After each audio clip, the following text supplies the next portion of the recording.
آگے فرمایا فَإِن تَوَلَّوْا، پھر اگر وہ منہ پھیریں، یعنی یہ منافقین، یہ کافر ایمان نہ لائیں، فَقُلْ حَسْبِيَ اللَّهُ، تو اے محبوب آپ ان کافروں منافقوں سے کہہ دیں کہ مجھے اللہ کافی ہے۔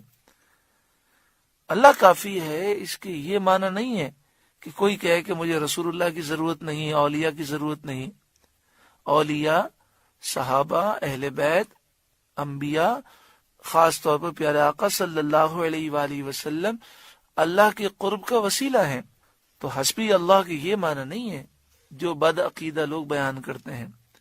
فَإِن تَوَلَّوْا، پھر اگر وہ منہ پھیریں یعنی کافر منافقین ایمان نہ لائیں، فَقُلْ، تو اے محبوب آپ ان کافروں منافقوں سے فرما دیں، حسبی اللہ، مجھے اللہ کافی ہے، لا الہ الا ہو، اس کے سوا کسی کی بندگی نہیں، اس کے سوا کوئی معبود نہیں، علیہ توکلت، میں نے اسی پر بھروسہ کیا، وہو رب العرش العظیم، وہ بڑے عرش کا مالک ہے۔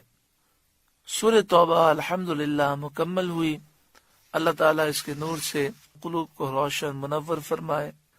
ہم نے اس رکوع میں جہاں بہت ساری نصیحتیں سماعت کی، وہاں یہ بھی سنا ان اللہ مع المتقین، اللہ کی رحمت، مدد متقیوں کے ساتھ ہے۔ آئیے ہم سچی پکی توبہ کریں، تقوی اختیار کریں، گناہوں کو چھوڑ دیں، پھر دیکھیں دنیا بھی سنور جائے گی اور آخرت بھی سنور جائے گی۔ اللہ تعالی عمل کی توفیق عطا فرمائے۔